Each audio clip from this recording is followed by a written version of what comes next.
കേരള സ്റ്റോറിക്ക് ദേശീയ പുരസ്കാരം നൽകിയതിനെതിരെ മന്ത്രി മുഹമ്മദ് റിയാസ്.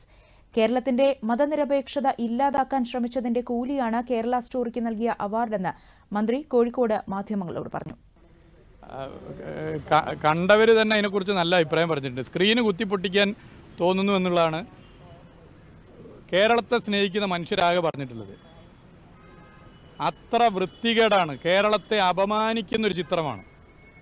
കേരളത്തെ അപമാനിച്ചതിന് സംഘപരിവാർ നൽകിയ കൂലിയാണ് ആ അവാർഡ്, ഒരു സംശയം വേണ്ട. ഇപ്പം സിനിമയിലൂടെ കേരള സ്റ്റോറി നടപ്പിലാക്കാൻ ശ്രമിക്കുന്നു.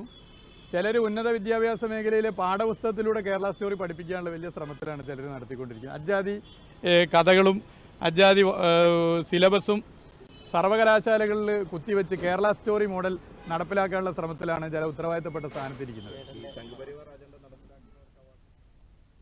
സിനിമയിലൂടെയും പാഠപുസ്തകങ്ങളിലൂടെയും കേരള വിരുദ്ധത നടപ്പാക്കാൻ ശ്രമിക്കുകയാണ്. ഇത്തരം സിനിമകൾക്ക് ഇനിയും അവാർഡ് തരുമെന്ന സന്ദേശമാണ് നൽകുന്നതെന്നും റിയാസ് അഭിപ്രായപ്പെട്ടു.